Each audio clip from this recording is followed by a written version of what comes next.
the tape, let's grind. Shut up. The tape.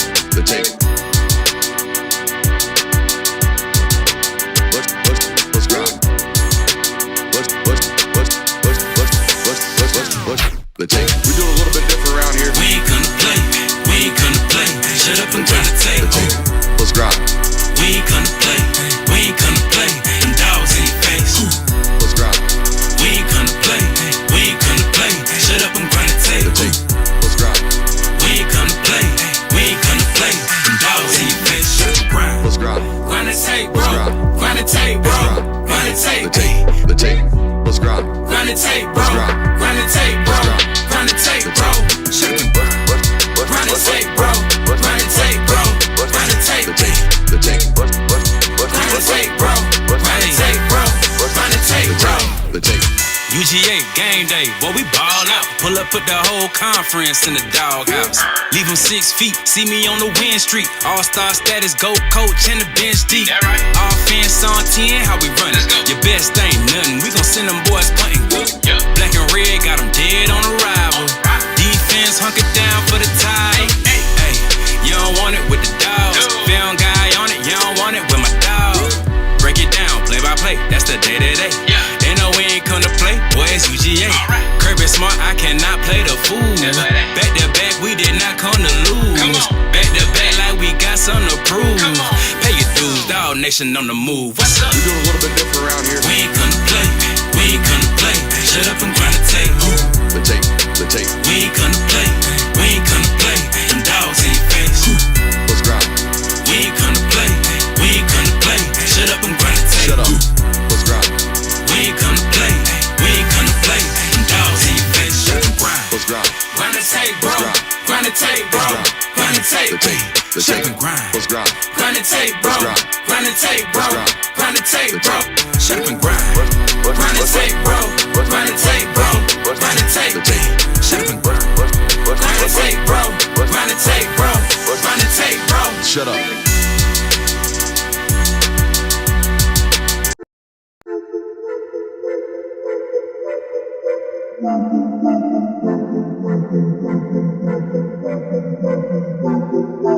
Welcome in, ladies and gentlemen, to MBR, or as we like to call it around here, Nothing But Rants, the show where I find topics that I'm oddly passionate about and I pontificate upon them. These are not hot takes, but rather takes that I'm hot about.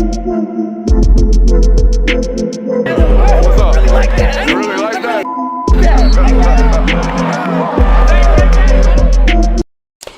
What is up, ladies and gentlemen? Welcome in to the Film Guy Network on a fabulous Monday evening. Oh no, it's not even Monday. It's Tuesday. That's how the Monday Night National Championships be having you, boy. Coming in here thinking Tuesday's a Monday. I think everybody probably had that vibe going on today. But welcome in. We got a great show for you guys planned tonight. Your boy is indeed rocking solo. I know we've kind of gone national as of late. We've kind of branched and spread our wings a little bit, and we got some certified ball knowers all around the country. And you guys like to make fun of the South down here when we actually do get snow. Second time in about 2 weeks here that, you know, the state of Georgia, particularly the northern part, and now the southern part of Georgia, getting just hammered with snow. And what does hammered with snow look like around here? About anything north of 1.5 inches will have people losing their damn mind. 2 reasons. Like, you folks up north, yeah, you're used to the snow. Most of your vehicles are either front-wheel drive vehicles or four-wheel drive vehicles, both of which really, really good in the snow. But what you got up north, what we don't have down here, is actual Department of Transportation people who take care of the roads when it does indeed snow. Yeah, we ain't got no damn snow plows around here, all right? So when there's snow on the ground, there's snow on the ground. And when there's snow on the ground, there's snow on the road. And motherfuckers can't drive with snow on the road. You can't up there either. If your roads were completely frozen solid, snow on them, your ass ain't driving neither. But hey, the boys are not here today. We are solo. And because we're solo, I was running 1,000 things before tonight's show and forgot to bring the most important thing to the desk today, which is championship confetti. Give me 1 sec. Now, I said a couple weeks ago on this network, all right, that I am a fan of champions, okay? And if you are not one of these people that absorbs as much as you humanly possibly can out of championship people and championship teams and championship cultures, championship organizations, if you're one of these people that is not squeezing everything you can, being a sponge of absorption around those types of people and those types of organizations, you're doing it wrong. Okay, you're doing it wrong. So I have what do you call this? A jar here, a mason jar, if you will.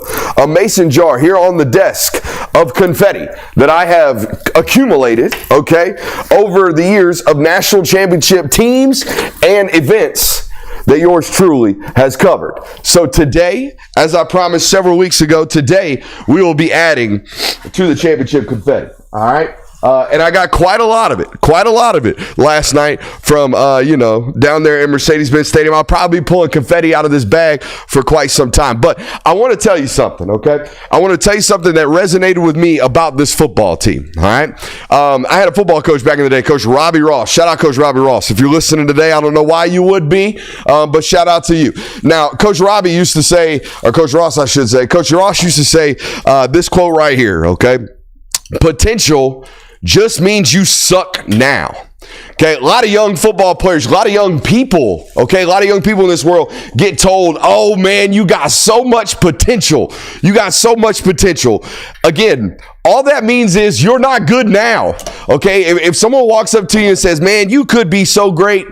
You got so much potential. You could be so great one day. That's a nice way of them telling you you ain't as good as you once could be, or maybe you could be, right? You are not good right now. It's a saying, because it's a simple one. Just because someone tells you that one day you might be great doesn't mean a hill of beans, right? It just means you have a bunch of potential. I love this right here. There's a plethora of average that resides between potentially great and the ones who make it. I'm going to read that again. There is a plethora of average that resides between the potentially great and the ones who actually make it. Ohio State on paper in August had all the potential in the world. Everybody and their mama told them they could be great, but they had to find a way to go from potentially great to actually great, right? And they squeezed every bit of it. They squeezed every bit of that potential out of it. That's what that team will be reminded, or I will remember that team as a team that had all the potential in the world, just like every other, really, really talented individual that you might know, or really, really gifted person that you might know that just doesn't quite get everything out of it that they should. I'll remember Ohio State for the team that actually did, the team that actually on paper looked perfect and then found a way to find that, perfect performances towards the end of the year. So shout out to those guys.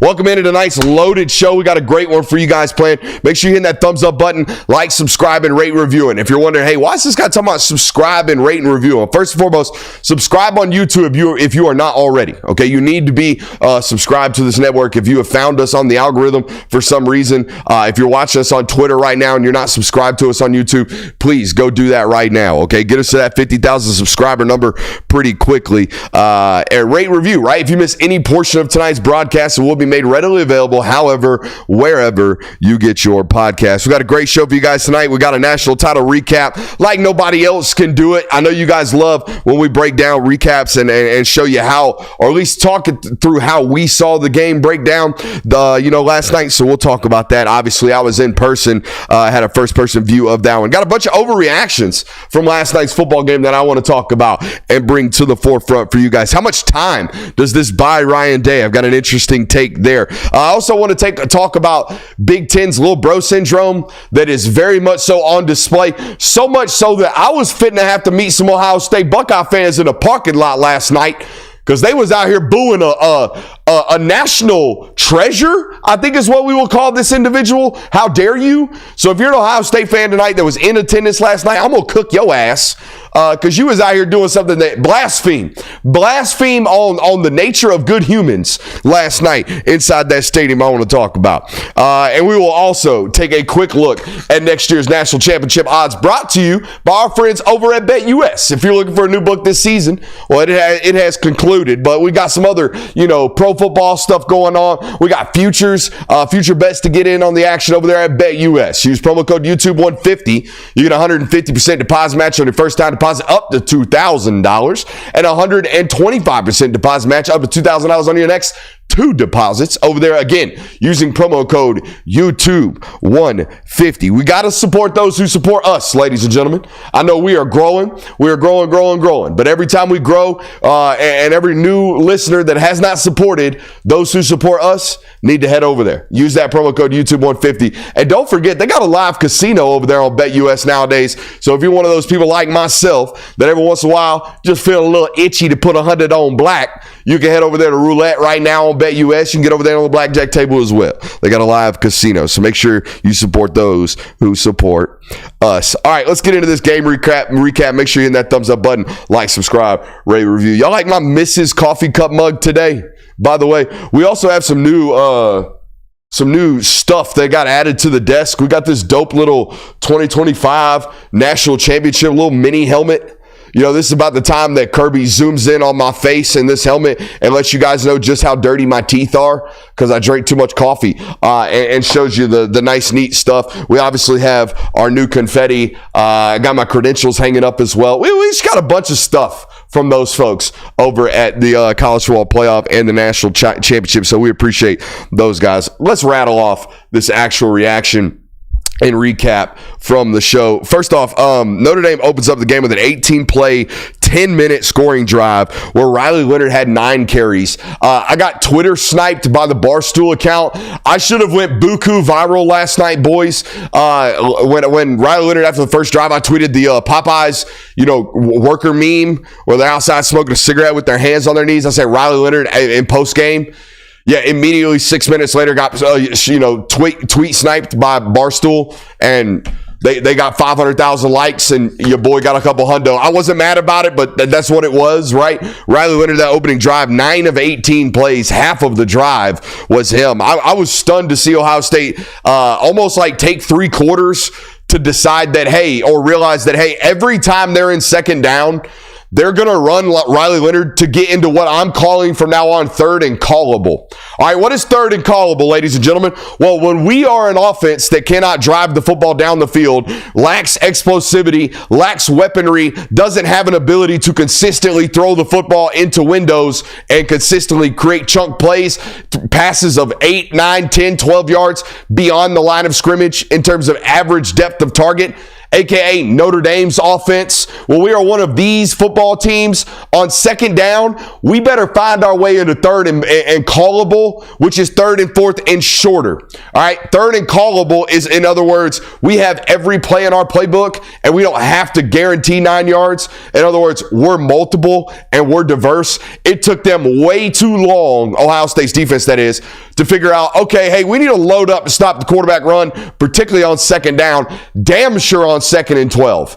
Every single time this year when Notre Dame was in second and 12, you could bet your ass they're running Riley Leonard. We talked about it on film study. We showed it to you over and over again. I was stunned to see Ohio State kind of almost be surprised that they were running the quarterback. No shit, Bubba. They running the quarterback today, and quite a bit. There were reports that Riley Leonard apparently threw up on the sideline after that first drive. What a gutsy performance.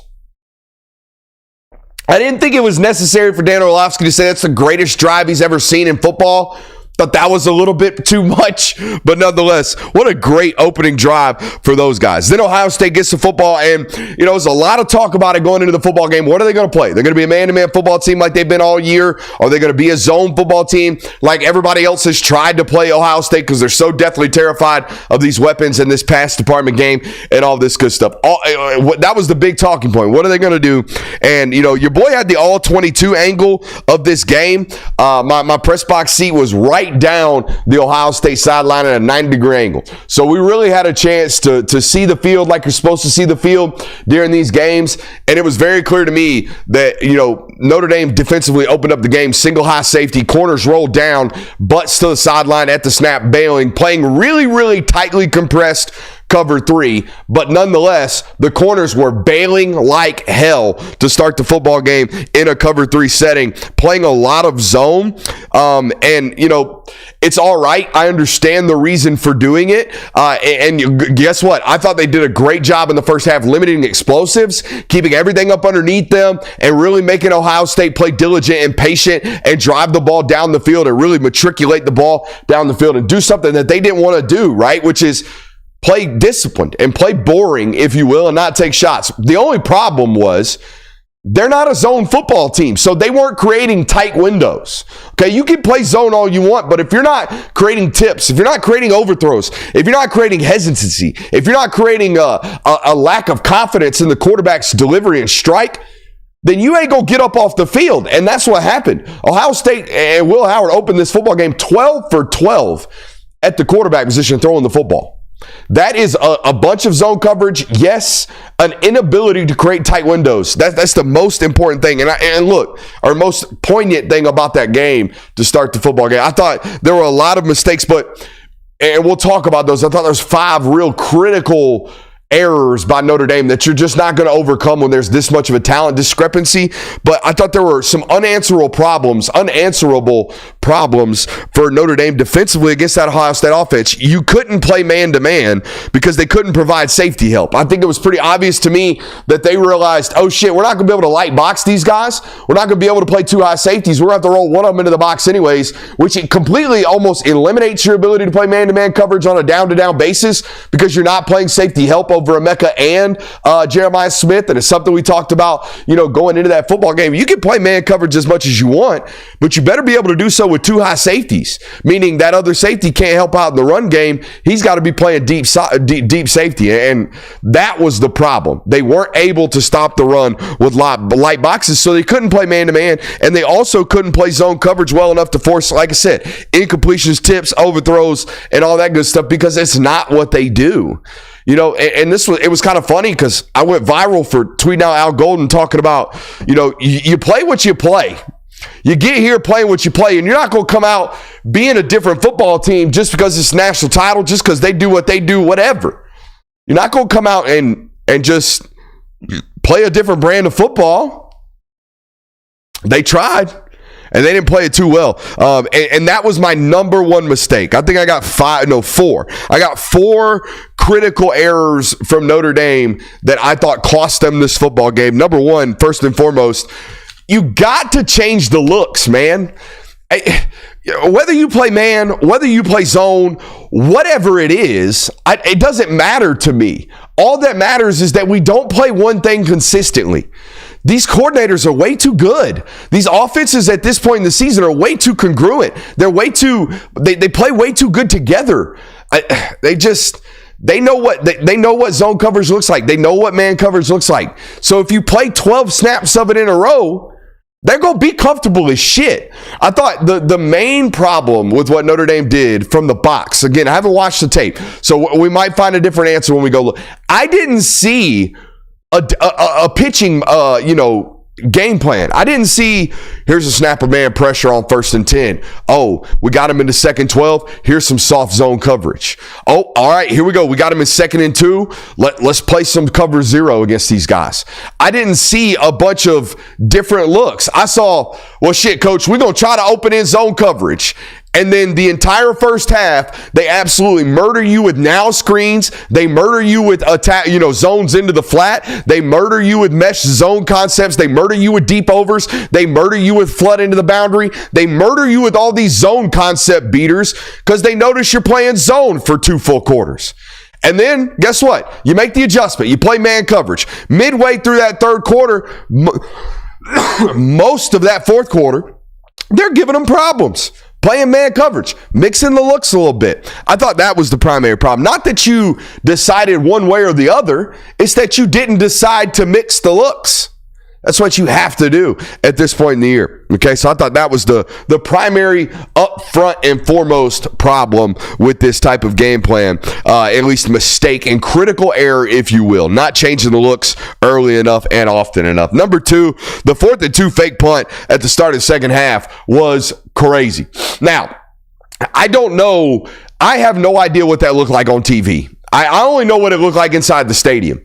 And inside the stadium, Ohio State got the ball to start the 2nd half, walked the sumbitch 28-7. So now it's 28-7. They get into a 4th and 2, and I look at the young man next to me. I said, they got to go, right? He said, yeah. I look at Joseph next to me. I said, they got to go, right? Yeah.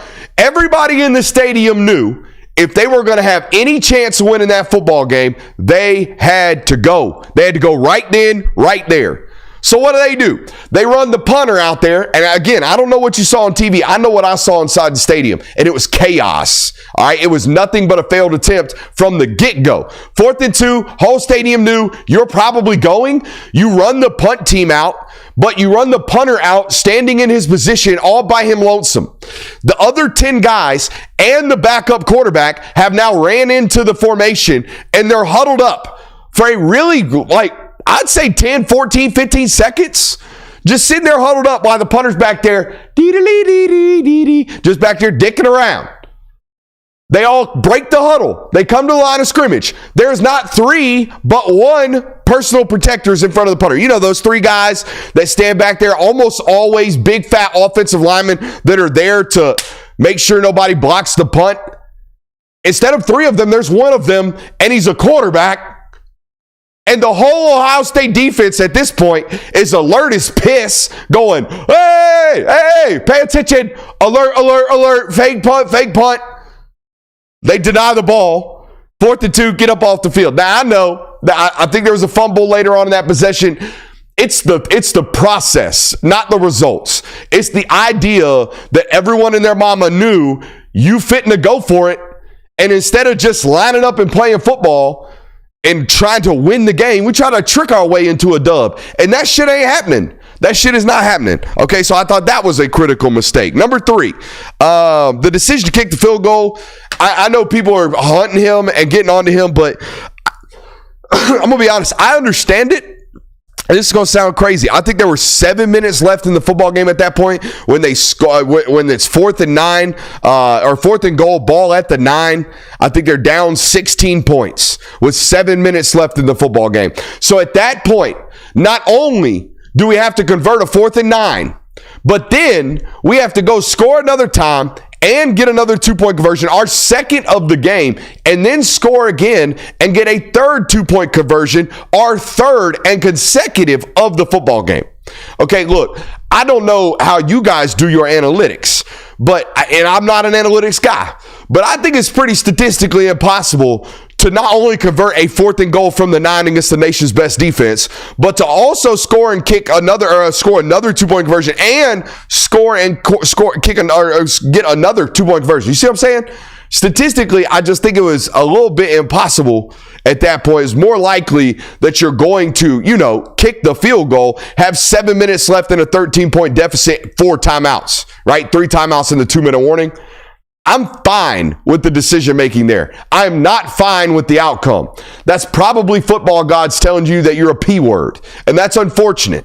All right, but I probably would have done the same thing. 4th and goal from the 9 is not a statistically good thing to be doing. By the way, Anthony Treesh went viral. I think that's how you pronounce his name. The guy from PFF that's their analytical guru now went viral for the game and clock management that he showed in the Sugar Bowl against Georgia. And now y'all are out here calling Marcus Freeman a P word for kicking a field goal in an analytically correct decision, I would imagine. All right. So I thought that was a massive mistake on national television that most people are cooking, but I completely understand. All right.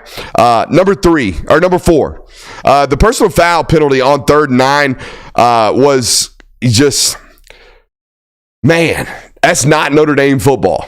Okay, that's not how y'all got here. That's not why y'all are here. That's not the style of football that you guys play. Dumbass decisions like number 9 hitting Will Howard on a 3rd and 9 when clearly the play was over and he was throwing the ball away. Y'all just aren't winning that game. Y'all just aren't coming out on top of that football game. And it's crazy. They made those 4 just critical, brutal mistakes, and they were still in this. I mean, at one point, they scored that last touchdown to number 1 on a big explosive pass, and I think they're down, 7? They're down 7 with 4 minutes left. Ohio State's getting the ball and just couldn't get up off the field because Will Howard broke their soul. Will Howard's legs and Jeremiah Smith broke their soul. But, that's what it was, right? They're still in the football game until Jeremiah Smith decides that they're not. I also felt like Ohio State got super conservative and what we call squatty on the ball. I thought they got very squatty on the football there midway through the 3rd quarter, obviously in the 4th quarter. And it damn near cost them that football game because Notre Dame was doing, oh shit, I just hit my confidence monitor. Hope I didn't break it. Notre Dame was doing everything they could to crawl back in that football game. And Ohio State was like, hey, we'll just run the rock and squeeze the timeout because math says y'all ain't going to get enough possessions and y'all ain't doing shit offensively. Oh, wait, y'all are doing something offensively? Oh, crap. Now we gotta rally the troops and hope to get a drive back together. Yeah, no, that's never a good recipe. I felt like they got a little passive, okay, in the second half play calling until Jeremiah Smith took over, okay? And it was inevitable. Notre Dame was doing everything they could to stop the run. They were selling out to stop the run in that last possession. And, you know, when you do that and you leave Jeremiah Smith out on an island, there's no answers, okay? There's no answers for what that guy is in a one-on-one situation. And it got to a point in that game where they had no choice. I've seen a lot of people criticize the decision. And look, I probably wouldn't have been in engage 8, or I probably wouldn't have been rushing 5 or 6. I think I rushed 6. I wouldn't be rushing 6 playing cover 1 on 3rd and 11, knowing that they were trying to convert the first down. And I probably would have played a pass safe defense, okay, and provided help. That's all fine and dandy, knowing that. I mean, I think they tried to play some zone just before that, and number 29, Christian Gray is 35 yards downfield when Jeremiah Smith's running a hitch. So you can say, hey, let's get in zone coverage. All they would have done is convert the go route into a 15 back down to 12-yard comeback, or a 12 back down to 10 or whatever it was to get the sticks. Like, there's just no answers when that guy's that good. All right. And that's what I tweeted about. I still think because the hashes are so wide in college football, I don't think there's a more unanswerable problem than a true dominant X receiver. A guy that makes you dictate coverage. That I can go 3-by-1 in with the ball on the left hash, and that guy all the way over there outside the numbers by himself, and you're going to take 2 of your 11 people, okay, and y'all going to play them way out there all by themselves, and we will isolate those 2. So now the rest of the day, even though I have a tremendous talent advantage, you now got to play 9 on 10? No answer. No answer, especially towards the end of the football game when they're out here running Will Howard's legs like I told you they were going to. Okay, everybody knew going to that game Riley Leonard was going to be running like a madman because they had to run him. But I also told you going to that football game, Will Howard's legs will be a factor. Okay, every third and gotta have, every third and short gotta have, we've got to milk 4 minutes off the clock possession they gotta have. Dude's legs are going to be involved. He was the ultimate, icer in that football game late for them when they're trying to squeeze as much clock out of the football game as they possibly could. Top 5 overreactions from that football game. Top 5 overreactions from that football game. Number 5. We'll go 5-1. Just buy a $20 million roster. I seen this one. I'm going to call you out by name. Robert Griffin III. Robert Griffin III and everybody like Robert out here tweeting tonight's message. Just go buy good players. Sir, not to be an Ohio State Buckeye defender here at all. All right, at all. We all know they got more money than God's green earth here in the world of college football. However, most of that roster is comprised of nothing but blue chippers, most of which were on that roster before you could just go out and buy great players. Now, they had to buy them to retain them, okay? But they didn't buy Jack Sawyer's recruitment out of high school. They didn't buy JT Tuimoloau's recruitment out of high school. They didn't buy number 91's recruitment out of high school. They didn't buy number 71's recruitment out of high school. They didn't buy Sonny Styles' recruitment out of high school. They didn't buy number 0's recruitment out of high school. They didn't buy Jordan Hancock's recruitment out of high school. Okay, so, yeah, they went out and bought Quinshon Judkins, who was a huge player in that football game.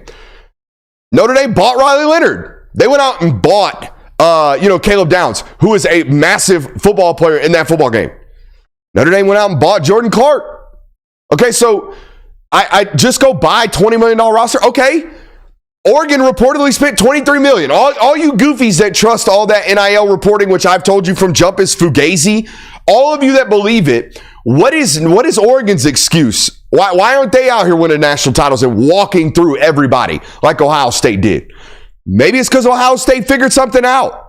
Maybe it's because they were the best football team. Where are all these people at for Texas? Because Texas couldn't finish a goddamn football game one this year and had a $22 million roster, according to whoever the hell is reporting these goofy ass numbers. Okay? Hey, where are people bitching at LSU for spending $20 million this year? Anybody got it? Anybody got smoke for LSU? Because apparently all you got to do is spend money. That's all you got to do nowadays to win a national title. Just demeaning everything that football team went through for 4 years. Demeaning every massive loss that Ohio State team has learned and grown from. Demeaning every single third-round eval that decided to come back for a senior year, Jack Sawyer, only to become the defensive player of the game in the game that sent them to the national title. Just buy a roster. Shut up. Just buy development. That's what you need to do. I hate that shit. We're all buying rosters, folks. Everyone's got a bunch of money. Now, do they all have $24 million? No, they don't. But most of them got 17. Most of them got $18 million. I mean, shit. Texas A&M spent $17 million on their roster. Michigan went 6-5, 7-5 in the conference. Had an $18 million roster. What are y'all doing? They did something right, man. Just give him credit every once in a while. Sorry, I know Ryan Day's super unlikable for some reason. But let's not just sit here and act like, oh, just throw money at it. No, you just can't throw money at it. You got to go out there and play and win. Oh, wait, hold on. I got all out of order. Number 4, this playoff system sucks. Those people. I got something for you. Those people. The whole, this playoff system is terrible. My goal going into this was to find out who undoubtedly was the best football team in the world of college football this year. In this year's calendar year, I wanted to know who could play the ultimate best football for a 4, maybe 5 game stretch to close the season and earn the right to be a national title contender and a national title holder against the best other 10, 11, 12 teams. Anybody think somebody's better than Ohio State this year? I mean, I'll wait. I mean, I ain't going to be like dummy who's out here saying they're the greatest team of all time. Stop that shit. But they were the greatest football team this year, and I don't think there's any question about it. That's what we went to 12 for.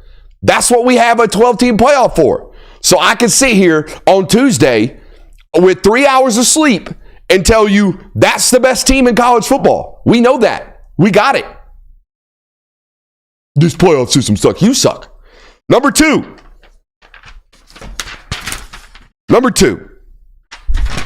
I am all jacked up on my notes. I tried to go 5-1, and that's what messed me up here. Oh, this national title had no hype. I saw that one. I saw that all over social media. Oh, this is a boy. There's no hype around this national title game. That's because all you dipshits decided Ohio State was going to walk them. Y'all all made up your mind that Ohio State was going to beat this team 42-10, and Ohio State was the national title winner, and you marked it up, and you went ahead and acted like it was over with. That's what you did. You went out here, and you were like, that's a boring-ass national title. They're going to win anyways. Ladies and gentlemen, that is the best national title we've ever had in the college football playoff. The college football playoff has been going on for what? 11 years now? 12 years now? Average margin of victory in the championship game is 19 points. They got it within 7 in the fourth. They finished within 11. Not to do the moral victory bullshit, but that was a pretty damn good game. Much better than the most that we get. Better than what we most of the time get from the national title game. Number 2, the playoffs were boring. I got playoffs suck on the list, and the system's terrible, all that good shit. Fix the auto buys and we'll be good. Number 2 on the list, the playoffs were boring. I don't know what to tell you people. I really don't. I really don't know what to tell you people because I was there last year when Georgia played Florida State in the Orange Bowl. I was there. And I saw the half-empty stadium and the TV ratings of a game that nobody gave a shit about and nobody cared about. That same Orange Bowl this year, people cared about. It was Penn State, Notre Dame, and people watched it. I cannot fathom the idea that we get more important football games. Who cares the outcome? Who cares if they're not close football games? We get more must watch. If you care about this sport, you have to watch these games, or else you don't really care. If you care about the sport, we got more meaningful games. And y'all out here bitching, moaning, and complaining about it. What? I do not understand you people. I do not. The number one thing that I saw happening yesterday on social media, and I think these people got shut up pretty quickly because of how Notre Dame finished in that football game and the fact that they put up a fight like I told you that they would. The number one reaction, Notre Dame doesn't deserve to be in that game. And it happens to Notre Dame because it's Notre Dame. And it happened to Cincinnati because Cincinnati back in the day got their doors blown off in a college football playoff. And everybody's like, see, told you, they don't belong. They do the hindsight thing. Notre Dame 100% belonged in that football game. First of all, they beat Georgia and Penn State. 2 top 8 rosters in this sport. Beat them. Out-executed them for 4 quarters. And yeah, you can do the, Carson Beck was hurt thing. That's fine. You can do that all you want. Georgia beat themselves. Yeah, they did. They beat themselves, but I saw number 8 from Notre Dame put a helmet on a football and force a fumble. I saw number 44 from Notre Dame whip the shit out of Monroe Freeling right before the half. I saw number 9 do the same thing to him in the 4th quarter. Okay, they didn't just hand that football game to you. Notre Dame took it. They took it from Penn State as well. They deserve to be in that football game. Thirdly, or lastly, they played them closer than anybody else did on this run. Anybody. They played them closer than Tennessee. They played them closer than Texas. They played them closer than who else? Oregon. They played them closer than everybody. And y'all out here doing they don't belong. Hell with Notre Dame. Out here ruining the national. Shut up. How much time did this buy Ryan Day at Ohio State? Here's my opinion, and I could be wrong. And Ohio State fans, please correct me if I am. Make sure you hit that thumbs up button. We were already lightheaded considering this is a solo show. That Zen was a bad idea. How much time does this buy Ryan Day? I think he is stamped forever. And here's why. In my lifetime, if you win a national title at Ohio State, the only reason you are no longer the football coach at Ohio State is if you get caught with under-the-table tattoos and car dealership deals going on with Terrell Pryor and some other folks, and for some reason they just want to run you out of town for stuff that nowadays, I mean, let's be honest, it looks like you got pulled over going 65 in a 60. Like, for real, coach? Or for real, NCAA, you wrote me a ticket for that? Yeah, that's the only way you really get ran out. That's what happened to Jim Tressel. And the other way you no longer end up the head coach at Ohio State is if, I got heart problems.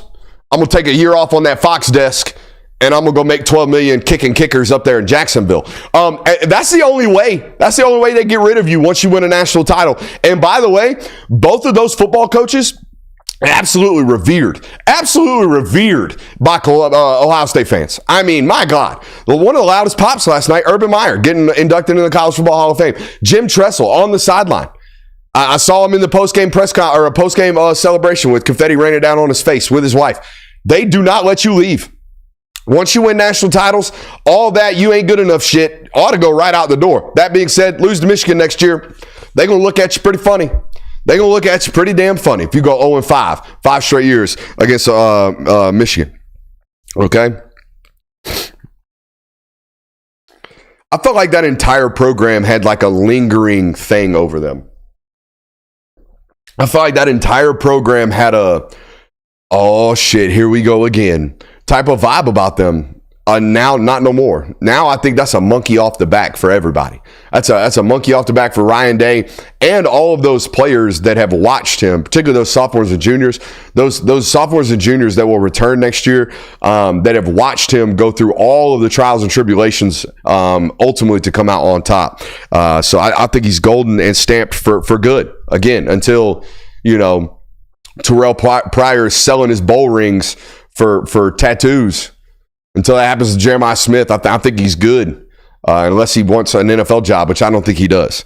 Now, I do want to talk about this.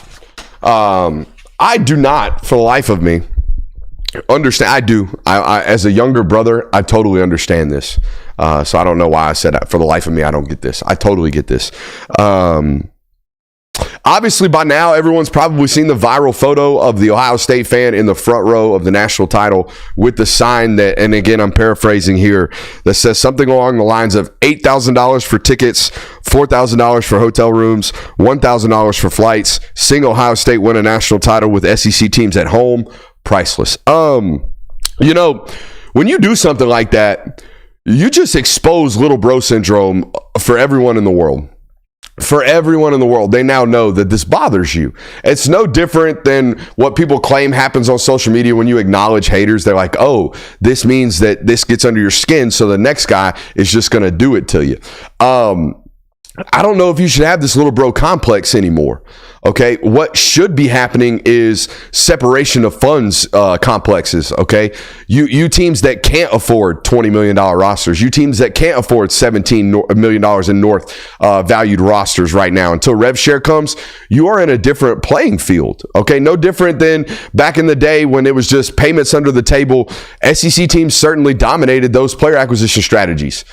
Y'all had a slight lean towards you. Now NIL's around, and now all it takes is, you know, a bunch of millionaire boosters from Ohio State to get together and get tired of losing. All it takes is the CEO of Oracle's wife to be a Michigan fan and get tired of losing. All it takes is, you know, a couple billionaire families in the state of Texas to be like, no, I'm the biggest Longhorn fan. No, I'm the biggest Longhorn fan. Oh, really? Watch this. I'm going to go get Justice Terry. Oh, really? Watch this. I'm going to go get Ryan Wingo. Oh, really? Watch this. I'm going to keep Arch Manning here. That's all it takes nowadays.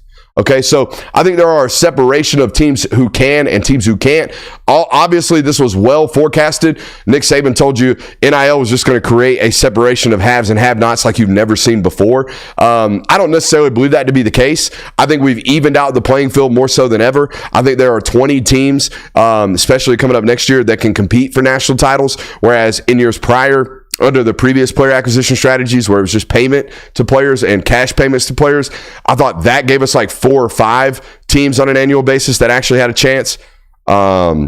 Rodney Colton just decommitted from South Carolina. Jonathan, if you're watching this right now, which I believe you are, that is a linebacker out of Noonan High School here in the state of Georgia. I would imagine Georgia's probably in the mix there. We'll talk about that in the national hour. But here's my problem. Here's the worst thing that happened in that football game last night that was like, oh, y'all just hate the SEC and y'all are willing to hate it, even the good people in this conference. Those MFers booed Marty Smith. Marty Smith. They booed a national icon. They booed that man. That's like booing apple pie. Like, you might not like apple pie, but don't you dare say some crossword shit about it. Like, what? Marty Smith ain't never done a bad thing one to a human being on this planet. Marty Smith is salt to the earth, and they were out here booing him because he happens to draw a check from the SEC network. Marty Smith hurt my heart. Hurt my heart.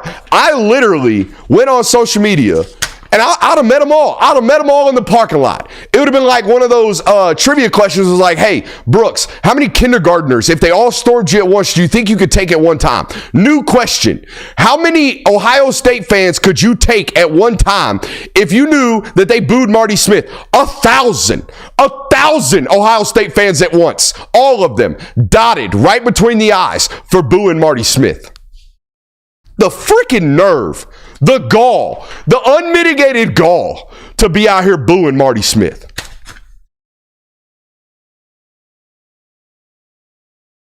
Let's talk national championship odds, shall we, boys and girls?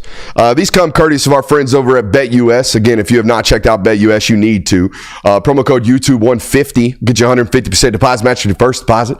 125% deposit match on your next 2 deposits, all up to $2,000. That's the biggest deposit match we have available on any promo code read, and it's well worth it over there on BetUS. They've got the national title odds for next year, and I just want to go through these one by one and ask you up front and foremost, which of these football teams is getting better this offseason? Which of these football teams on paper looks like they're going to be better in 2025 than they were in 2024? Let's start with the favorite over on BetUS, Ohio State at plus 450. Got to replace the quarterback. Got to replace Emeka Egbuka. Got to replace both defensive ends. Got to replace the defensive tackle. Got to replace the nose tackle. Got to replace, I think, 3 defensive backs. Okay? Got to replace several offensive linemen, if my memory serves me correct. Got to replace both running backs, if my memory serves me correct. Are they a blue chip roster? Yes. Do they have a bunch of questions? Yes. Texas. About 16 NFL football players on that roster. Going to be playing on Sundays next year. Quarterback included. I know Arch Manning's coming up, but if Arch Manning was guaranteed to be a better football player than Quinn Ewers right now today, probably would have played a little bit more this year. Am I an idiot for saying that? Holy shit, what blaspheme. How dare this guy not say Arch Manning's about to be ungodly good? I think he is. I think he's going to be really good, but do we know that? I don't know. We got questions. Georgia, same thing. New quarterback. We think Gunnar Stockton's going to be pretty good. Do we know? They had 2 returning starters on the offensive line, if my memory serves me correct. All right, going to have to replace a plethora of defensive backs and defensive linemen and line of scrimmage players, okay, off of a 10-2 roster that obviously had holes this year. Got more questions coming up next year. Oregon, got to replace a new quarterback. Jordan Birch off that roster. Bassa, the linebacker that started for him 3 years, off that roster. Okay, had a bunch of graduate transfers come in. They got a whole bunch of moving parts up there at Oregon. Yeah, Evan Stewart's coming back. Trez, the number 15, Tez Johnson, gone. Okay, they got Terrence Ferguson, a leader in that room, gone. Going to have to replace a bunch up there as well. Penn State, the only football team that's out here like, okay, yeah, you return a bunch, but are the groceries good? You know what I mean? Like, y'all went out here and what do you call it? Vacuum sealed some of your meat. But is it good? Is it 5-star USDA high quality prime beef? I don't know. We're going to have to find out. Alabama, obviously a bunch of questions about what's going on there. One more year removed from what Nick Saban was doing in terms of player acquisition strategies. New quarterback in Ty Simpson. Year 2 under Kalen DeBoer with a bunch of questions about week-to-week consistency on the coaching and preparation front. Notre Dame, okay, returns 16 of 22 starters, I believe, if my memory serves me correct. But you lose Riley Mills. You lose Jack Kisner. You lose the safety in Xavier Watts. You lose Riley Leonard. I would imagine Jeremiah Love declares for the NFL draft. Okay, so bunch of moving parts there. LSU, I mean, come on. LSU at plus 2,000. Do we feel really, really good about Brian Kelly and LSU's chances next year? Tennessee and Clemson at 2,000 as well right there over on BetUS. I look at next year's landscape of college football, and on paper, I do not see a football team that's guaranteed to be the best football team going into next year. Okay? We felt that way about Ohio State this year. We felt that way. We felt like Georgia was going to be really good. We felt like Alabama was going to be really good. We felt like Ole Miss was going to have a national championship contending roster. Okay? We felt like Oregon was going to be this. I look at next year's lineup and I'm like, oh, I always do this with Jeremiah Love. He's a sophomore. It blows my mind. It blows my mind that guy's that good and only been in college 2 years. I keep doing it to him. That's just how highly I think of that football player. So that's on me. He comes back next year, but the point remains, y'all. I feel like Notre Dame squeezed the juice out of that roster, and they're going to have to squeeze it again next year to get back to where they were. Certainly to get back on top. Okay, next year. What's it going to take? What's it going to take to win a national title in college football nowadays? I think it's going to take a top 12 roster. Okay, it helps to have the best roster in college football like Ohio State did. It certainly does. It helped to have that roster in 2021 and 2022 for the University of Georgia. It helped to have a really deep roster for Michigan last year and a top 8 or 9 roster last year, we felt like, in college football. I think you have to have a top 3 development and retention plan over a 4-year stretch. I think that's, again, I've been talking about it, and I don't know if everybody else is, but I feel like that's the most overlooked portion of what these two football teams in Ohio State and Notre Dame did really, really well. Retained players and developed players. Like, yeah, Ohio State recruited at a blue chip rate, but not all 5-stars hit, man. Not, and to be honest, was Jack Sawyer through 3 years of his career at Ohio State, was he playing like a 5-star? Was he having production like a 5-star? Was he having impacts like a 5-star? I don't know. I know he did this year. I know this year, in the games that matter, Jack Sawyer was their best defensive lineman, and JT Tuimoloau was right there behind him, playing like 5-stars. That mattered, okay? And getting those players and developing those players and retaining those players were the important thing. I think you've got to have a top 5 coaching and situational, setup, okay? I don't think your coaches can have inexperience and lose football games because these games are won so tightly, okay, most of the time, especially leading up to the national title. All right, I look at that Notre Dame run to get to where they were, and they outcoached most of those opponents leading up to that. They outprepared and out-executed Indiana. They certainly outcoached Georgia in that matchup in the Sugar Bowl. I felt like they outcoached and out-adjusted Penn State in the middle 8 in the second half of that football game. Okay, and then they get to the national title, and I felt like their coaching staff made all of the mistakes in that football game. They made all of the wrong decisions and had all of the negative outcomes based off their decision making. So I'm not saying that was the reason they lost their game, but if Marcus Freeman goes 100% like he did in all those other games about those decisions, if he wins those games or wins those margin moments, they have a much better opportunity to win that football game than they did last night. So I think that's a major key, right? Top 5 coaching and situational management. Winnable quarterback play is okay. Difference-making quarterback play is preferred, right? I think we saw a winnable quarterback in Riley Leonard get to a national title. I thought we saw a difference maker in that run in Will Howard win a national title, and I thought that was one of the many differences in that outcome Monday night. A hardened football team is required. I think it's a program that's gone through their licks. I think that's what we got moving forward, man. Very similar to the NFL. Newcomers don't win Super Bowls, man. First year, this is a great story. The Carolina Panthers and Cam Newton, you don't win Super Bowls, bub. Like you got to retain. You got to go through the licks. You got to have meaningful losses. Shit that hurts. You got to have your soul crushed. You got to have that reason, that soul crushing reason be the reason you come back in the offseason and grind your ass off. We talked about this with those Georgia teams, man. Those Georgia teams could not get over the Bama hurdle until they did. And they got over the Bama hurdle in a national title, and it still come back and bite them in the ass in 2023. But in 2022, they rode it out, right? Through all those hardened lessons. In 2024, the 2023-2024 season, we saw Michigan win a national title, and we all know what that Michigan football team went through, right? We saw them get their brains beat in Miami by Georgia. We saw them lose a terrible mismatched football game against TCU, busting coverages left and right, losing that football game to a team that they were better than, okay? And we saw, obviously, the stuff that they went through going up to that with all the NCAA investigations, right? That was a team that was banded together by its hardships. And this Ohio State football team obviously well documented all the things that they had gone through prior to winning this national title. I don't think these one-year pop-up rainstorms are going to be a thing moving forward, guys. I think you're going to have a team that's been hardened and gone through those walks through the desert, if you will. Top 10 quarterbacks in the 2025 season, entering the 2025 season. Y'all ready? Number 10, and I don't feel good about this one, Kevin Jennings, the quarterback at SMU. Number 9, John Mateer, quarterback at Oklahoma. Number 8, Sam Leavitt, quarterback at Arizona State. Number 7 could fall and climb all the way inside the top 5, could fall all the way outside the top 10. Drew Aller out there at Penn State. Number 6, and I do believe he will vault himself north on this list, Arch Manning.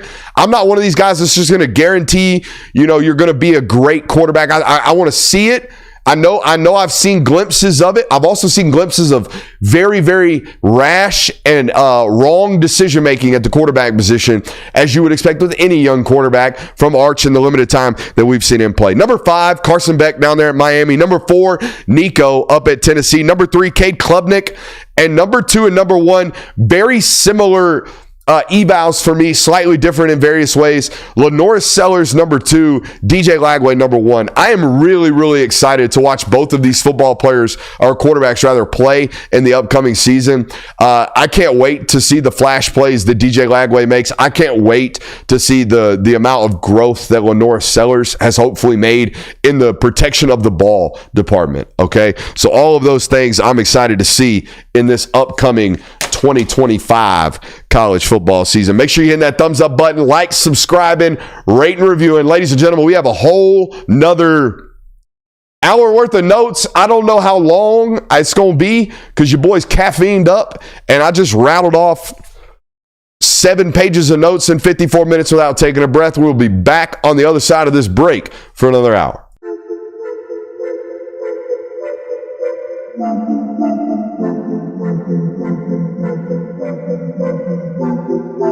Welcome into Talk the Dog, the show where we find a bone to pick and a take to give. These are not hot takes. These is dog takes. Can I talk that dog? What's up? You really like that? What is up, ladies and gentlemen? We are back for another hour here on the Film Guy Network. Make sure you're hitting that thumbs up button and firing off in the chat. All right. We might try something at the end of this here show. Okay. We might try something today. Been asking for years for call-ins. I have vetted 3 listeners who I think might have a chance to actually produce good content on this network. So we're going to give it a run. We're going to give it a run tonight at the end of the show. All right, we're going to see how it works. If it's an absolute failure, we'll laugh about it. We'll have a good time. We'll sink into the misery of the failure, and we'll giggle, and we'll move on. All right, but we're going to try it tonight at the end of the night's show. But we got a loaded local hour for you guys tonight. Rams versus Eagles this weekend was an insane recruiting pitch for the University of Georgia. Which sophomores do you think take the biggest leap in 2025? We'll talk about that tonight. I had a listener chat into I think it was the Discord over there and give us a segment idea that I like a tremendous amount. So we're going to do that tonight. Little exit interviews. I like this style of segment because it gives me an opportunity to kind of give you a rundown of who the player is and what they've got to improve on, which is what an exit interview is. We're going to give you our 2026 big board at the offensive tackle position. I got 3 films that I want to watch tonight, and hopefully we can get this done, all right, with just me in the studio. We'll see how it goes ultimately on that segment. We're going to do some nostalgic tape, but not tonight. Also going to tell you a little something about this 2026 recruiting class that you need to know about as a University of Georgia football fan. Which Bulldog do you want to see win the Super Bowl, and how Georgia fans feel after watching the Natty? I think we should start with that, and that's kind of what I want to open the local hour with, man. I noticed I obviously got to be around Notre Dame and Ohio State this week, and this is the first time in my career that I've had the opportunity to cover a big football game like that didn't involve the University of Georgia. All right, and I'm obviously very well connected to this program that you guys love so much here on the local hour. Have sources, have relationships with players that I've covered since they're 14 years old in this state. I'm very, very connected, both personally, emotionally, because I care about the humans that I cover, to the University of Georgia. All right. But there was a palpable thing about that Notre Dame football team, and certainly about that Ohio State football team, that was noticeably missing about the University of Georgia team this year. And it was a level of connectedness. Now, those 2 football teams were connected through their faith, and they were very, very outspoken about that. And that's one way to go about doing it, right? Sharing something like a common faith and acting on your common faith as a football team is certainly going to bond you together 1 through 85. But those 2021 teams and 2022 teams at the University of Georgia, yes, they were the most immensely talented football teams we may ever see in the history of college football moving forward. With the way player acquisition strategies are, I don't know if you'll ever see a football roster that's that talented, top to bottom, 1 through 22 in terms of starting rotations. That being said, those football teams, man to man, had a level of connectedness between teammate to teammate that these football teams did not. That those Notre Dame and Ohio State football teams certainly did, man. There is something to be said, okay, about loving the guy next to you and being connected to the guy next to you in a sport that hurts this bad. And that's the thing that, and we can get into the cliche talk sometimes on this show because of my background and believing in some of these things as a football player, having come from these backgrounds, that I do believe that of all of the sports, man, this is perhaps the most emotional. This is the sport where I want to tap into your emotions. I want to pull them out of you, right? You hear that? You hear coaches talk about that all the time. I want to be able to pull that emotion out of these guys. I mean, it's a joke, but that's what the water boy's about. That coach getting that, mechanism up out of that player. That's what we try to do as football coaches. It's an emotional sport, and it's a violent sport, but not all violent sports are tied to emotions, right? You talk to any UFC fighter, you talk to any MMA coach, they will tell you this is an emotionless sport.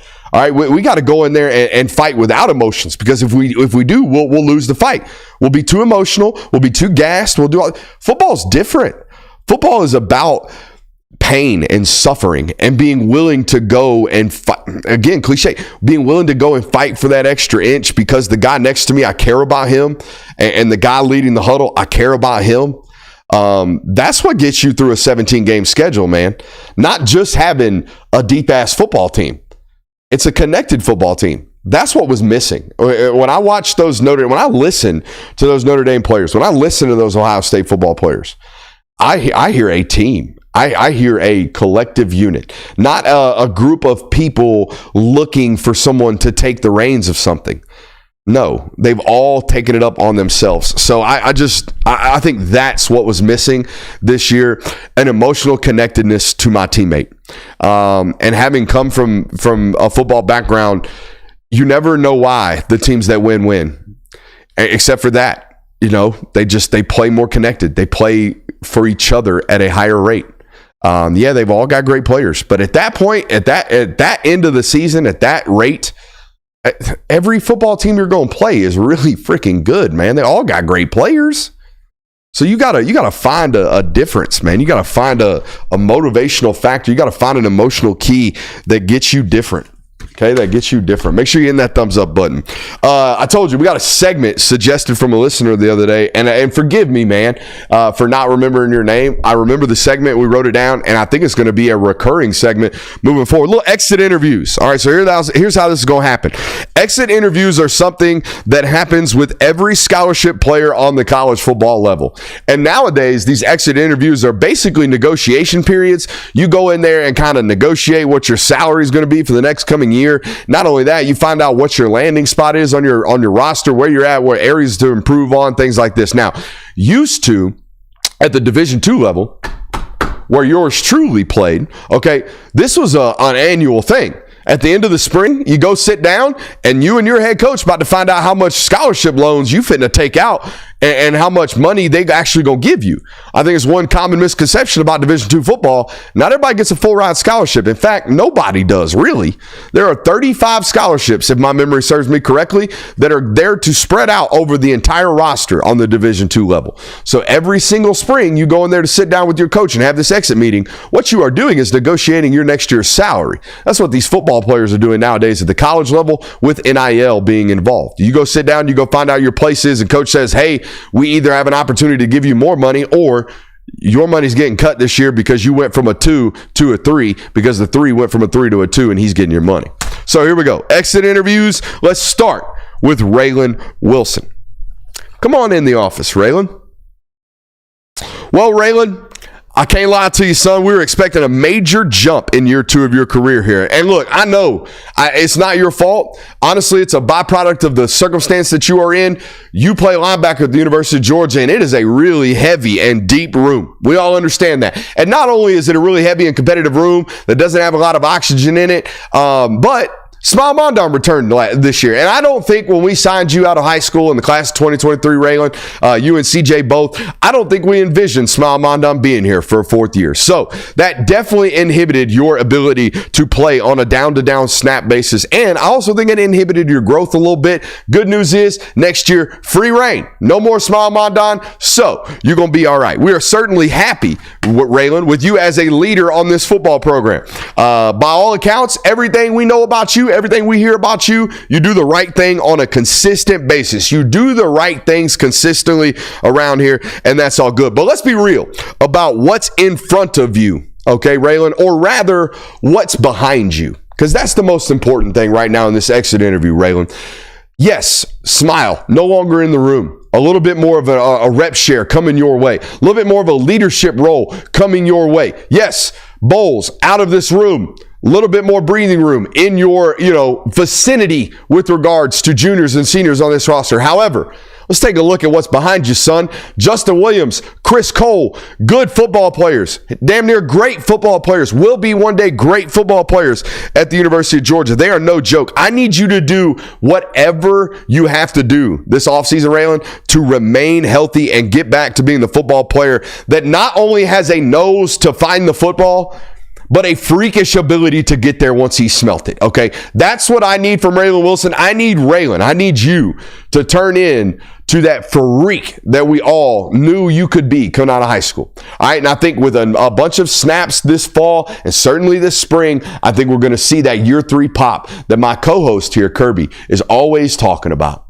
Okay. Christian Kirby, to his credit, has always talked about how the year 2 growth isn't what you see from Georgia linebackers. It's the year 3 pop. Okay, go look at Roquan Smith's tackle totals. I think he had like 62 tackles as a sophomore, like 130 as a junior. It's a year 3 pop for these linebackers. Raylan, I need you to have that year 3 pop. Exit interview concluded. I would like that. I like this segment. I like this segment a lot. Let's go on to Ernest Green. Ernest, come on in, son. Matter of fact, I brought Stacy in here. We're going to sit down together. Ernest, we have a decision to make, son. And let's be honest, we've kicked this can down the road for a little while now. We've done all delayed, pushed. This ultimate decision about your future in football. Okay? We have an unquestionable hole at the guard position this fall and this spring. You are unquestionably created to play guard. Let's be honest, Ernest. You are 6'3 and a quarter, 6'3 and a half, 330 pounds. Okay, you got about 32 and a half inch arms. Nothing about your physical makeup says the Lord put you on this planet to play offensive tackle. Everything about your physical makeup says you have the ability to maybe one day be an NFL guard and a starting NFL guard with your physical metrics, okay?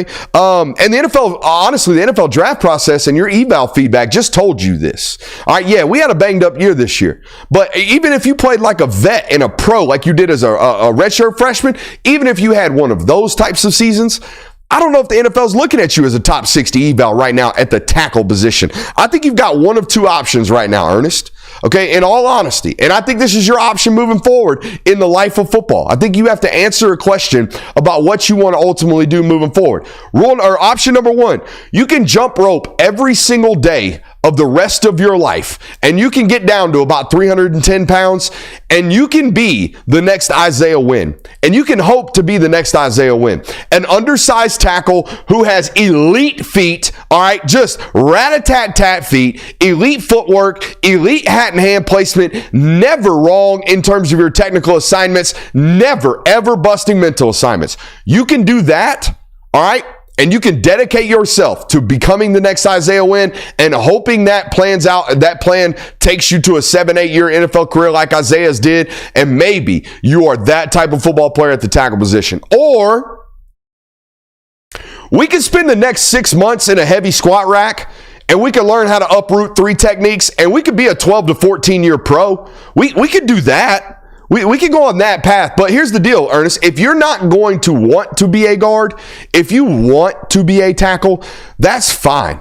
We'll let you be a tackle. And maybe you're an 8-10 year pro. Maybe that's what it is. Maybe you can't be Isaiah Wynn. I'm going to tell you right now, we need you to be a great guard, potentially, for this next year's roster. How about that? It would be a tough conversation. It would be a very tough conversation with Ernest, but to be honest with you, the tough conversation needed to be had as a senior in high school. As a senior in high school, you could see this guy does not have the tackle measurements that are required to be a first-round draft pick.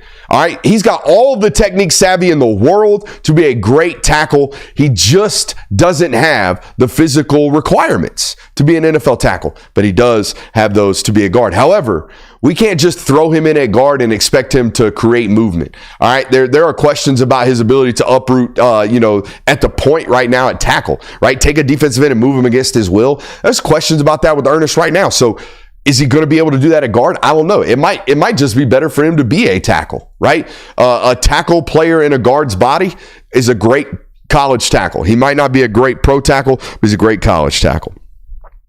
On to Dylan Bell. Now, hey, look at me. Look at me right here. Look at me in my face. Okay. I know you're expecting me right now, Dylan, in this end of season exit interview. I know you're expecting me to absolutely rip your ass apart right now. I know you're expecting me to tell you just how bad it was this year, how you led our team in drops, and how it just wasn't what we expected, and what we rather what we needed out of you this year, Dylan. But I'm gonna go another way for you, Dylan. I am going to take responsibility. As Kirby Smart, as the head football coach of this program, I'm going to take responsibility, and I'm going to take a little bit of blame for playing you at a position that you had no business being in this year, right? We put you in a position this year that's just not your position, Dylan. And I don't know how you feel about your skill set, okay? But I know what I know. And I know that you are not an X receiver, despite the fact that because of some goofy ass off the field decision making processes this year, we had to make you an X receiver. And that's not what you are. We are trying to fit a square peg into a round hole, Bubba, and that's not you. So that's not on you, Dylan. That's on us. That is on the breaks of what happened to our roster this year, making you do something that you're not comfortable doing. Good news. Good news is maybe next year we're not going to have to do it. Maybe this year coming up, we are going to actually be able to do with you what you're supposed to be doing, which is, and I know you might not like this, but not asking you to be a dominant outside the numbers wide receiver. Maybe getting you back into that gadget role, yards after the catch type of football player that you ultimately were signed to be. Okay, that's what we're going to do here. So, Coach, Dylan, I don't really want to hear about, Coach, I'm not a running back. Coach, I want to be a wide receiver on the NFL level. I don't necessarily want to hear that in this coming up year, because if so, we'll just pull out the drop reel. So, here's the deal. Next year, we're going to design all of our yards after the catch tunnel screens for you and for Zachariah Branch. You will be 1B to that 1A there. All of our end arounds, Dylan, I promise you, you're going to get most of them. And we are going to need you to moonlight as a running back, particularly on first downs when teams don't know if we're running or passing, and we put you back there and we blow their minds because they really don't know what's about to happen. We need you to be okay doing that. That's what we need you to be okay with doing. And honestly, it's going to serve you better in the long run. Again, getting back to what the NFL thinks of you to be, which is Deebo Samuel. Nobody's expecting Deebo Samuel to be an X receiver. We don't expect you to be doing. All right. Last exit interview of the day. Let's talk to Daniel Harris. Daniel, I got to say, son, I'm proud of you. We watched you grow up this year, man. We watched you be a professional in practice. We watched you come in, see an older veteran football player in Julian Humphrey, and outwork him and beat him out and take his job from him, send him on down to the portal, have fun out there at College Station. We watched that from you, Daniel. But here's what we can't have happen this offseason, Daniel. We cannot have you have what happened to Julian have to happen to you, okay? All right, you watched an older player and you ran him down and you outworked him and you beat him out and you outplayed him and you won the job. That's great. Dalen Everett's coming back next year, which means you're the other one we expect you to be. However, DeMello Jones and Ellis Robinson are on this roster, buddy. And if you don't think they have the capabilities to do to you what you just did to Julian Humphrey, you are sadly mistaken. You are sadly mistaken, young man. So you better come in this spring with a fire up underneath your ass by the name of Ellis Robinson and DeMello Jones. Great job. Do better, right? Great job this year, Daniel. Do better, period. Because we got some dudes behind you, and they coming. They coming. I enjoy those exit interviews. I hope y'all enjoyed those as well. Make sure you hit that thumbs up button, like, subscribing, rating, reviewing, all that good stuff. Let's move on. Let's talk about the sophomores that need the biggest leaps in 2025. I got a top 10 list. I got a top 10 list for you guys tonight. Number 10, Ryan Puglisi. Now, why is he number 10 and not number 1? Well, he's number 10 because I need to see growth from Gunner. I've always told you the best circumstance for any football team that loads up any position group, okay, but especially the quarterback position group. Any team that loads it up like Georgia has over the last several years with talented football players, it is best for the long run of your football program that the old head play his way into the draft while the young player waits and develops. So Ryan Puglisi needs to take giant leaps as the backup this year because we all do believe Gunnar Stockton is going to use his legs next year. So we all do believe that over the last several years, we've seen some quarterbacks go down, right? We saw Carson Beck have a shoulder injury against Kentucky. There was an ankle injury that he bothered and played through at some point this year that went underreported. except for on this network. Okay, so there are some things that we have to make sure our backup quarterback is prepared for. Number 9, Nitro Tuggle. I know signed Noah Thomas. I know we brought in Zachariah Branch. I know we returned Dylan Bell, Zacoby White back on this roster, but I need Nitro Tuggle to be transfer portal bust insurance. That's what I need. I need Nitro Tuggle to develop to the point to where if Noah Thomas isn't what Noah Thomas is supposed to be, if they don't squeeze it out of him, it's okay because Nitro Tuggle has developed into a bona fide football player. Number 8, Jordan Thomas. Any defensive tackle that was signed in 2024, you better be ready to play in 2025. They are barren.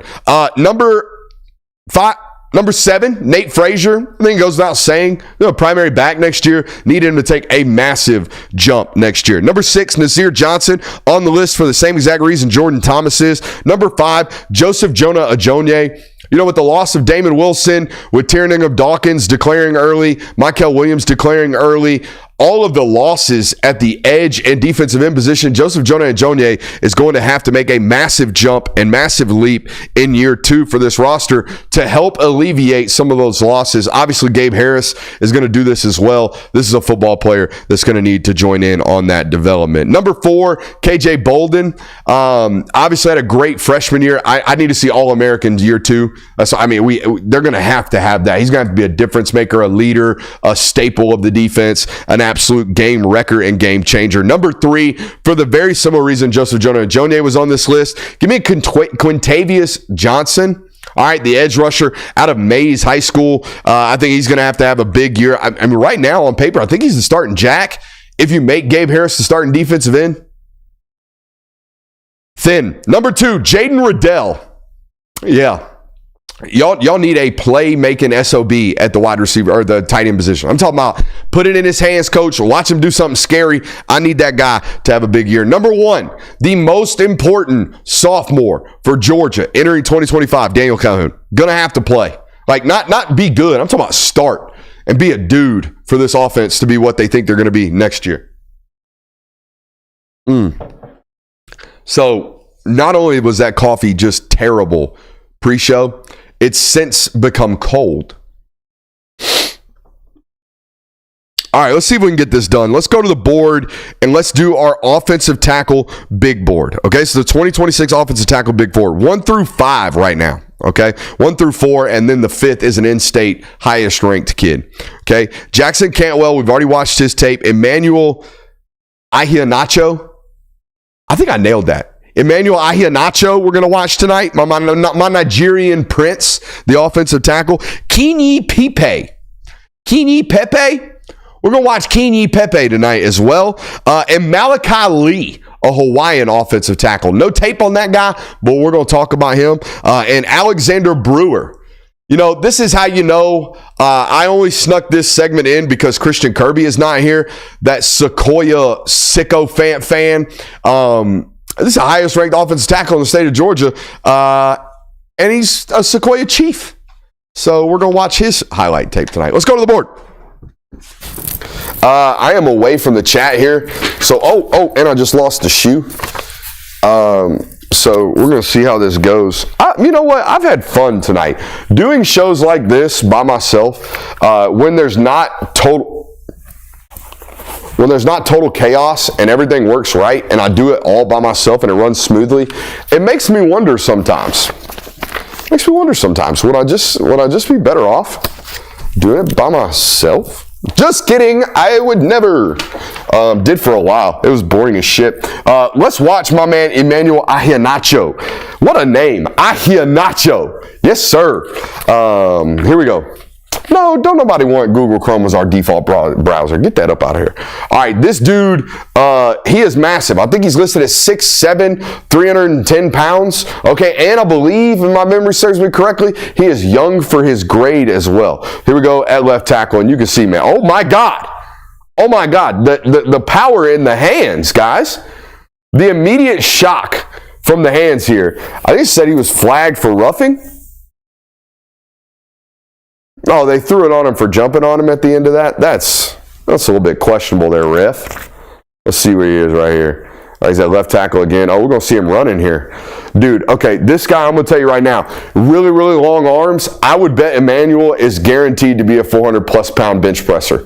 This guy's got real power in his hands right here. Once he fully extends, man, he's throwing humans. There is a left tackle burying a soul over there. Also, love the O-line drip right here. Hold on. I know we don't have camera 2 spun over here, but let's see if we can get a big, nice freeze frame of this menace. All right, we have a single arm sleeve going on right here. We got the belly exposed, jersey tucked up underneath the shoulder pads. Of course, the pants can't stay up on our waistline. We've got white girdle exposed at the waistline. Whew. We got white tape coming out of this, or white socks coming out of the spatted ankles. This boy got drip. Hell yeah. Good for Emmanuel Nacho. Now they have 4 players listed really highly. That's that's a one-arm pancake right there. I will say this. Now, he is a massive human. He's a massive human. So it could be a little bit distortionate. I don't see a lot of twitch here. I see some lumbersome movements, and I have seen him just walking. He looks a little bit tight, okay? I think it's more of a right tackle. Maybe Cantwell might be more of a left tackle, but damn, is he violent. If I get him on the right side, have him, really anchoring our run game, because if you don't know, okay, we like to run most of our stuff in the run game to the right side. Reason being, quarterback can keep his motion this way. It's hard to do right here without all this. Either way, we run most of our stuff to the right side. We want to protect our left side. Okay? So we always want our right tackle to be more of our dominant run game guy. Boy, got some thick lowers on him. Got some real big quads on this football player. I want to see him in person. I want to see if he's got them. Oh my God!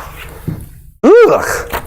I want to see if he's got some skinny ankles. All right, that's what I want to see, skinny ankles. I've seen enough of Emmanuel Nacho murdering young men. So let's go to Kinye Pepe. Now, Kinye plays for IMG Academy. All right, so you already know, unless they're playing Bishop Sycamore, they're playing dudes. Okay, so the level of competition certainly going to increase here. I think this is the school that Damon Wilson played for. This is Venice down there in Florida. So these are good high school football programs that they're out here playing against. Okay, all right. This is twitch. Watch that first foot fire, guys. Watch that left foot. Watch that first one kick up. All right, this is what twitch looks like. Them feet rat-a-tat-tatting. All right, this is a good, clean pass rep, or pass set rep right there from Kinye. Kinye. Oh, and we got Samoan flow. We got Samoan flow, guys. We got the lettuce coming up out of the lid right here on Kinye. Oh yeah. Now, this dude's I found him on the Samoan plantations written all over. And normally these guys go to Utah or BYU. All right, he ends up at IMG Academy. He gonna stay in the Southeast probably. Okay, this is gonna be a blue chip football player coming out of IMG like this. I like that there's very little bad weight on this football player, and we can tell he's really long and has the frame to put whatever we want on him once he gets to college. This is a really clean eval right here. I don't see a tremendously, there's a head down right there. I don't see a tremendously high ceiling like I do with Cantwell, like I do with Nacho. All right, but this is a nice, clean prospect that I know if I bring in, got to put some weight on him. All right, he's going to be technically sound once he gets there. You know, he kind of looks like, and I don't know how Georgia fans feel about this guy, but he was a 4-year starter for you. He kind of looks like John Theus. Okay, Theus had these real big big feet, these real slender limbs. Okay, wasn't a real thick human at 315 pounds, 6'7". All right, and got the job done for 4 years.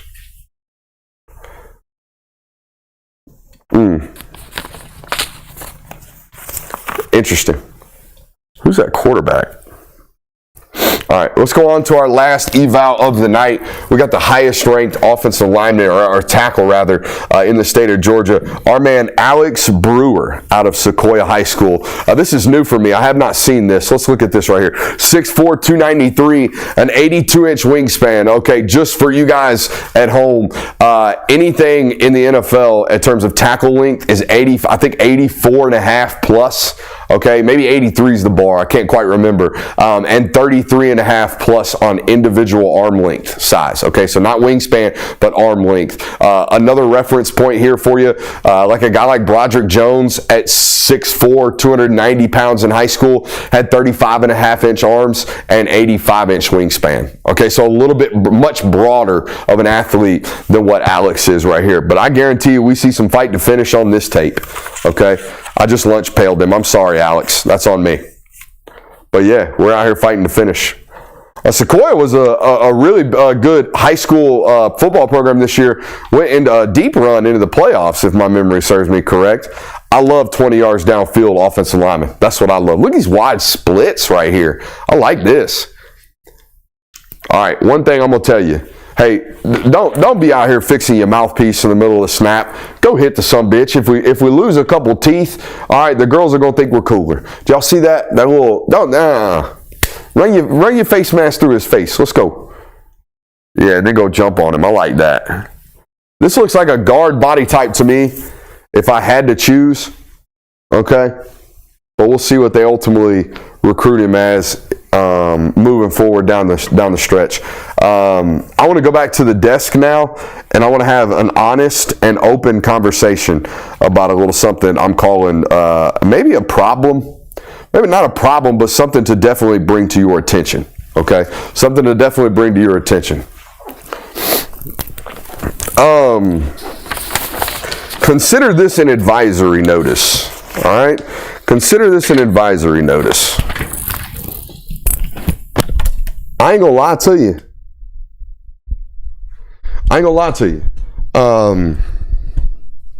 For the longest time doing this job, if Georgia just signed the top 25 players in the state of Georgia every year, they just signed the top 28 players every single year, they would have a top 5 roster in the sport. They just honed in on this state and didn't go anywhere else for players that they felt, either wanted to play here or could play here. They just put a little line around the state of Georgia and just say, we're only taking Georgia kids. They'd still have a great class. They'd finish inside the top 3, top 5 every single year. Hell, KJ Bolden's year, I think there were 7 5-stars in the state of Georgia or something like that. Insane. Okay, like 30 of the top 100 players in the state of Georgia, or in the nation, came from the state of Georgia. 2026 ain't like that. 2026 is not like that at all. And consider this your advisory. Okay, consider this your Georgia football red alert. 2026 going to be a little bit different, and in this instance, a little bit more expensive than you originally intended. Okay, so if you're a fan that loves recruiting, I hate to tell you to pony up, but this class is going to be a little bit more expensive than other classes for proximity purposes, all right? Because the in-state bunch is just not that good, all right? It's not good enough, I should say. It's not standard Georgia recruiting. In my mind, it's the worst in-state class I've covered since doing this. I started covering recruiting in 2019. Okay, so this will be my 7th high school class covering from the state of Georgia perspective. This is as thin as it's ever been, okay? There's one player in the entire class that is the number one priority at his position, and that is Tyler Atkinson out of Grayson High School. Outside of that, the number one target at every other position is out of state, okay? Even wide receiver, which wide receiver this year is the deepest it's been. It's a really deep wide receiver class, okay? 3 of the 4 top players, though, are already committed. I think 2 of them to A&M, 1 of them to Auburn. 2 of them play at Douglas County. All right, so a lot of the top-end wide receiver talent already committed. You're going to have to work to get out of those or flip those commitments. It's a really strong wide receiver class, but it is a horrible offensive line class. It's just not good enough. It is not the standard right now entering the 2026 starting of the class knowing like, hey, we got 5 takes inside the state. Which one of them do we want? Which one of them do we want to let go to South Carolina? That ain't the situation this year at offensive line. It's a really deep running back class. They like the kid from Langston Hughes, Carson Baker. They like the Lamar kid from Colquitt County. They like some other guys from the state of Georgia. They like the kid from Central Carrollton. It's really deep. However, it's a horrible defensive line class. There ain't no Elijah Griffin in this class. There's not a Justice Terry in this class. There ain't a Kevin Wynn in this class right now in the state of Georgia. Okay? No blue chippers right now at the quarterback position.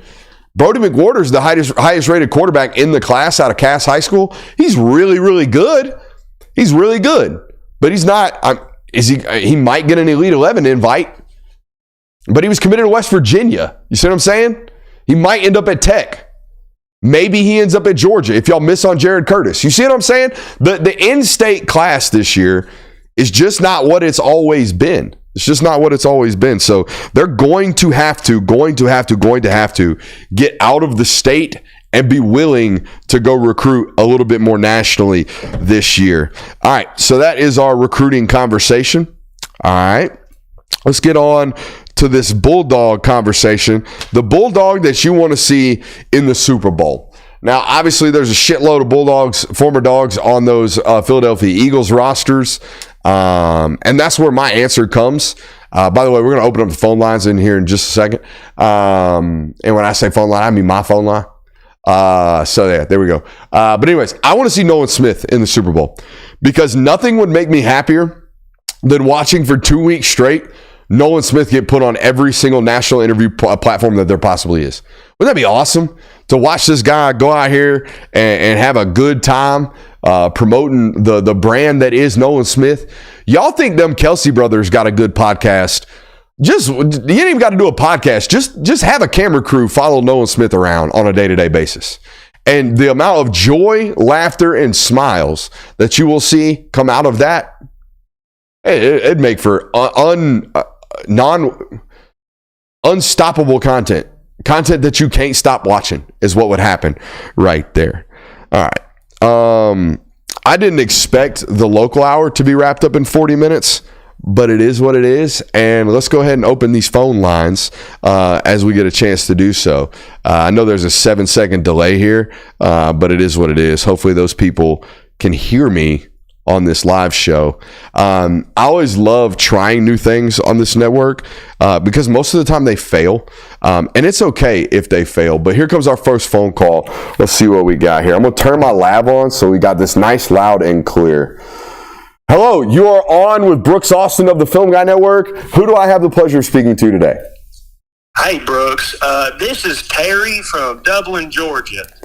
Probably one of the rare Notre Dame fans we got in the state, but you know, I heard you open up the airwaves, and I just kind of had a few things on my mind after last night that I just kind of want to rattle off to you and get your opinion on. Dublin, Ireland, Dublin, Georgia. No, Dublin, Georgia. Oh, my bad. I should have known by the accent. All right, what do you got for me? Well, you know, first, I do want to lead off by saying I am proud of this team, you know, making it to a national title, lost to Northern Illinois. You know, I think Riley Leonard was a great addition. I'm super excited about Jeremiah Love. We get him back next year. All the boys, proud of them. What I'm not proud of is my head ball coach kicking gosh-forsaken field goal down 28-7 in the biggest freaking moment of his life. It felt like I was watching Marcus Freeman get a freaking castration live on television. I mean, in the biggest moment of your life, could you imagine being such a pansy? I couldn't even believe it. I was telling Charlene watching the freaking TV, what are we doing? We're playing like a bunch of pansies when we ain't done it all year. I mean, this is probably the softest things that I've seen since the kiddies around town started smoking this blue raspberry rainbow crap instead of real American tobacco. I mean, I just don't understand. And then, not even on top of that, we're a man-to-man football team, bro. You broke it down. You did it on your little iPad, told us man-to-man football team. That's what we do. And then we come out and play this soft zone. I mean, Manti Te'o's girlfriend could have been completing passes out there last night. I just, for crying out loud, can't for the life of me figure it out. But, I it is what it is. Proud of the team for getting there. But me personally, I feel like that Marcus Freeman and the coaching staff decided to pull that boy Christian, that's what you call him, pull Christian Kirby this past week and just not even prepare, not even show up. So, I mean, I just don't understand, Brooks. That's a great call from Dublin, Georgia. I believe Charlene got a name drop in there, and we talked about a public castration of one Marcus Freeman. Wow.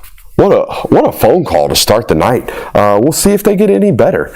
Do you think just because he's from Dublin, Georgia, that's why he went out there and was a Notre Dame fan? He was just like, fun fact about Dublin, Georgia, by the way, on New Year's Eve, they drop a big Georgia peach, like a big peach in the town square. That's like their big celebratory moment. So, what a phone call. By the way, got to be the most southern accent on any Notre Dame fan to ever exist right there. Charlene. Shout out to Charlene. Unfortunate that my man Marcus Freeman got shat on right there. We got another phone call. Let's go to it right here. Yes, you are on with the Film Guy Network. What do you got? Hey, how you doing, Brooks Allison? I just want to say, first of all, I'm a major fan of your work. I've been watching for about 3 or 4 seasons now. I'm from Baxter. My name's Harvey. I just want to let you know, I got a couple of things to air out here. I was sitting on my couch watching the national championship game last night, and I had to watch those godforsaken Ohio State Buckeyes win a national title in a southern state, in the SEC, my home state, the state of Georgia. I had to watch them parade up and down the field with their little confetti and their silver helmets with I guess a Buckeye's a nut. It's something like that. Looks like a star to me. Almost like a weed plant, Harvey. Well, I tell you, I looked in the stands and I was on my phone afterwards. And they had the nerve to talk about the SEC ain't being here. That's bullshit. I tell you what, so help me God. Should Ohio State have to play an SEC schedule week in, week out? Oh, let them. Had a whole lot of more of Michigan 7-5 or losing to Oregon by 1 point because Will Howard don't know when to take a knee in the middle of the game. I tell you, I'm just livid the fact that Ohio State had the nerve to change SEC simply because they didn't have to play none of this SEC schedule. Harvey, I know you weren't in the stadium, but can you believe they booed Marty Smith? Who the hell boos Marty Smith? That's a great question. Marty Smith. Oh my Lord.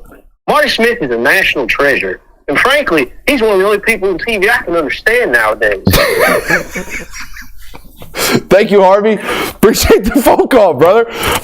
Finish strong right there. The comment about being only... I think he wants some more. Yes, Harvey. Sorry. Now, Brooks, I wasn't done yet. My bad, Harvey. Well, I was mid-right. Now, before anyone wants to talk about how, Ohio State played Texas, Ohio State beat Tennessee. First off, we all know Tennessee's a joke. A joke? Rifle, that offense is a gimmick. In Texas, they're as much of an SEC team as Bud Light is good beer. Their offense is about as useful as a screen door on a submarine. And before they say, no one else in the SEC was good this year. Georgia had their chance, lost in Notre Dame. Kirby Smart had his hands full. He was busier than a one-legged man in a butt-kicking contest. Injury after injury. Injuries. Players dropping footballs. Fumbles left and right. Carson Beck's getting injured. It's not fair for us to say that the SEC, you know what? I guarantee you, if Nick Saban or if that 2019 SEC team was around, they'd have something to say about these Ohio State Buckeyes. You'd rather shit in your mother's best pants than play Nick Saban football team in the playoffs. I tell you what, I'm just pissed.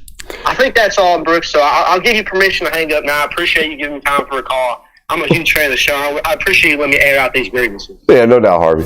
The double down, the coming back, getting some more right there from Harvey.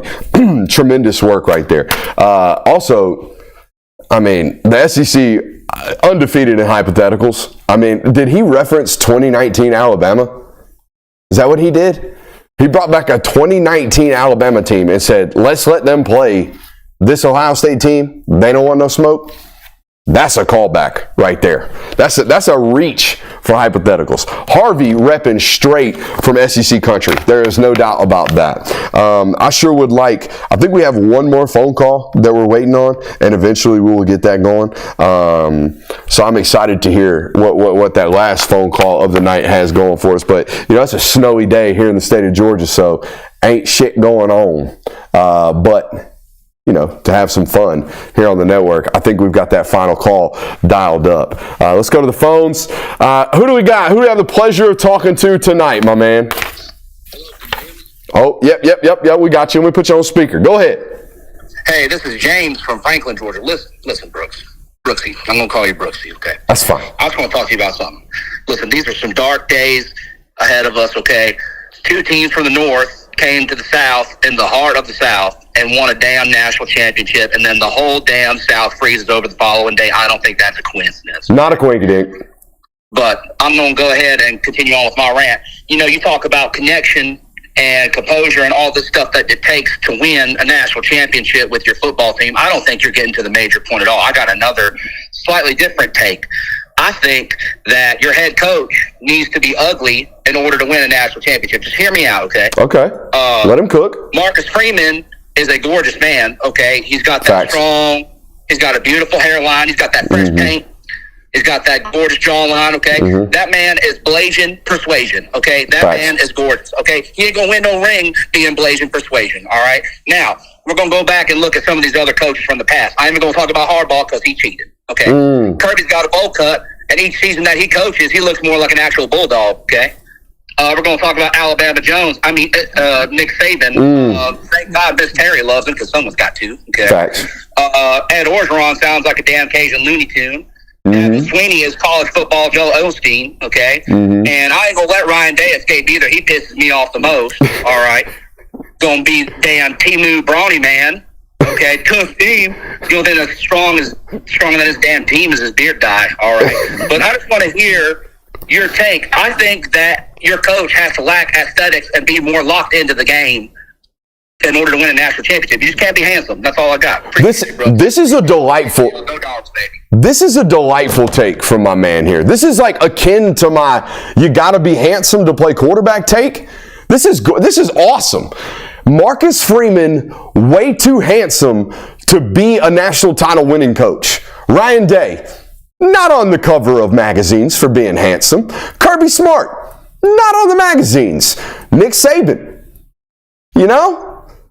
I mean, Ed Orgeron, he hit the nail on the head right there. Ed Orgeron, Dabo Sweeney's got uncle vibes, ain't out here devilishly handsome.